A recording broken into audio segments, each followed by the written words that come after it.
Warren Buffett is known today as one of the best investors to ever live. If you had invested just $1,000 in his investment company, Berkshire Hathaway, when he took it over, you would have over $21 million today, even with the recent market crash. This is an average return of around 20%, which exceeds the return of the S&P 500, which is an average turn of 10% yearly. And now, how did Warren Buffett get such great results and become one of the richest men in the world?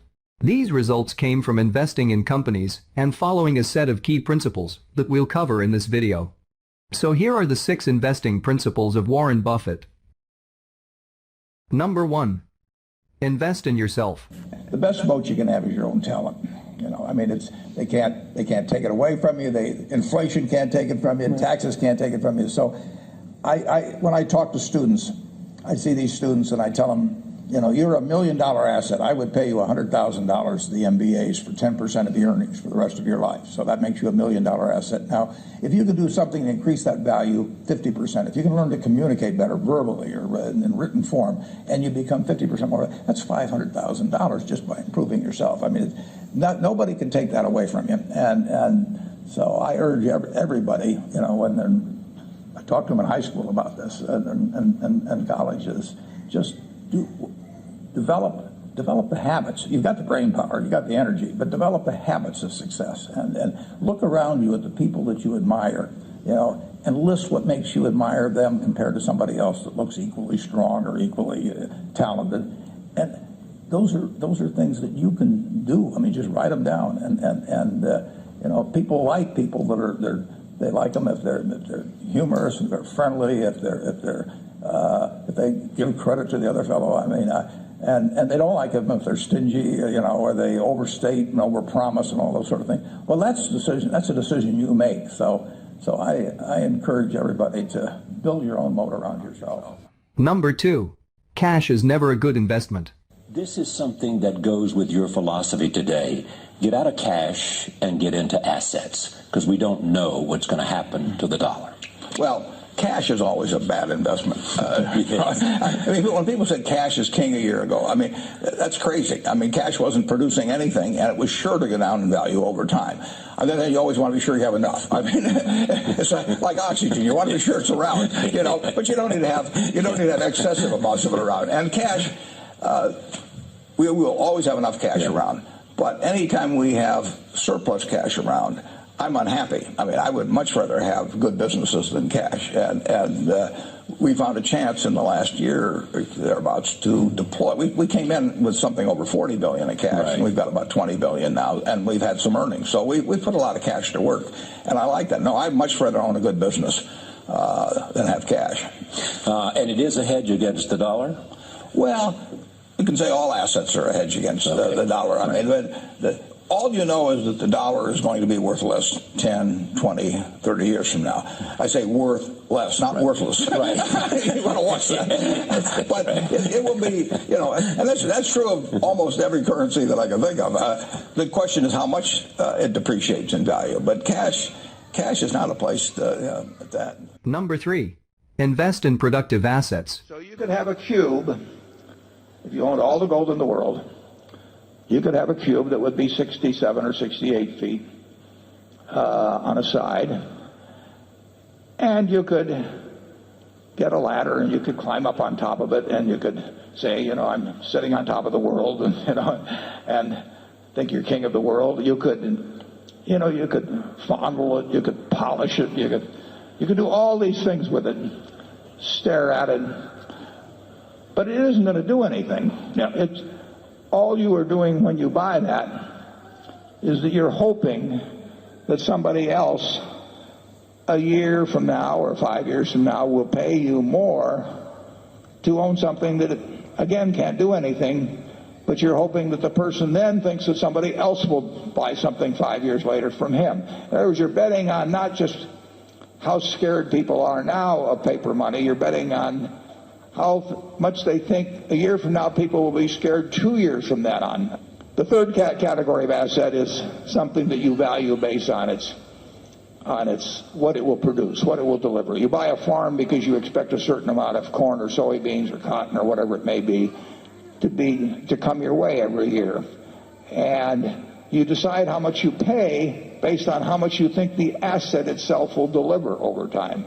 And those are the assets that appeal to me and Charlie. Now, there's some logical follow-on to that. If you buy that farm and you really think about how many bushels of corn, how many bushels of soybeans will it produce, how much do I have to pay the tenant farmer, how much do I have to pay in taxes and so on, you can make a rational calculation, and the success of that investment will be determined in your own mind by whether it meets your expectations as to what it delivers. Logically, you should not care whether you get a quote on that farm a day later or a week later or a month later or a year later. We feel the same way about businesses. When we buy ISCAR or we buy Lubrizol or whatever, we don't run around getting a quote on it every week and say, is it up or down or anything like that. We look to the business. We feel the same way about securities. When we buy a marketable security, we don't care if the stock exchange closes for a few years. So when we look at Berkshire, we are looking at what we think can be delivered from the productive assets that we own and how we can utilize that capital in acquiring more productive assets. Number 4. Stay in your circle of competence. Defining your circle of competence is the most important aspect of investing. It's not how important, how large your circle is. You don't have to be an expert on everything. But knowing where the perimeter of that circle of what you know and what you don't know is, and staying inside of it, is all important. Tom Watson Sr., who started IBM, said in his book, he said, "I'm no genius," he said, "but I'm smart in spots, and I stay around those spots." And that is the key. So if I understand a few things, and I stick in that arena, I'll do okay. And if I don't understand something, but I get all excited about it because my neighbors are talking about it, and stocks are going up and everything, I start fooling around someplace else, eventually I'll get cream, and I should. Number 5. Evaluate companies first.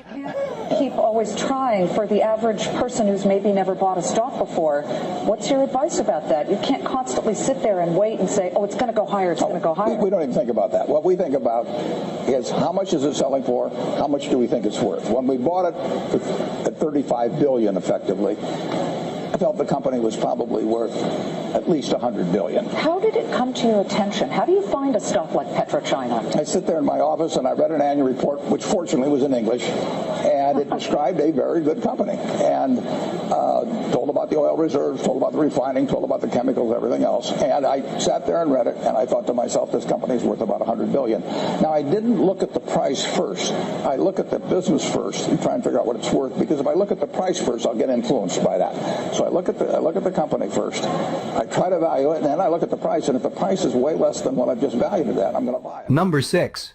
Play big and don't waste opportunities. Omission is way bigger than commission. There's big opportunities in life have to be seized. We don't do very many things, but when we get the chance to do something that's right and big, we've got to do it. And even to do it in a small scale is just as big a mistake almost as not doing it at all. I mean, you've really got to grab them when they come, and because you're not going to get 500 great opportunities. You would be better off if when you got out of school here, you got a punch card with 20 punches on it. And every financial decision you made, you used up a punch. You'd get very rich because you'd think through very hard each one. I mean, you went to a cocktail party and somebody talked about a company, you didn't even understand what they did or couldn't pronounce the name, but they made some money last week and another one like it. You wouldn't buy it if you only had 20 punches on that card. There's a temptation to dabble, particularly during bull markets. In stocks, it's so easy. It's easier now than ever because you can do it online. Just you click it in and maybe it goes up a point and you get excited about that and you buy another one the next day and so on. You can't make any money over time doing that. But if you had a punch card with only 20 punches, you weren't going to get another one the rest of your life. You would think a long time before every investment decision, and you would make good ones and you'd make big ones. And you probably wouldn't even use all 20 punches in your lifetime, but you wouldn't need to. Warren Edward Buffett is an American business magnate, investor, and philanthropist. He is currently the chairman and CEO of Berkshire Hathaway. He is one of the most successful investors in the world and has a net worth of over $117 billion as of March 2022, making him the world's 6th wealthiest person. As always, if you learned something new, or if you want more videos more often, Make sure you subscribe, click the notification bell, and share this video across your WhatsApp, Facebook accounts, or Twitter to show your support. See you next time.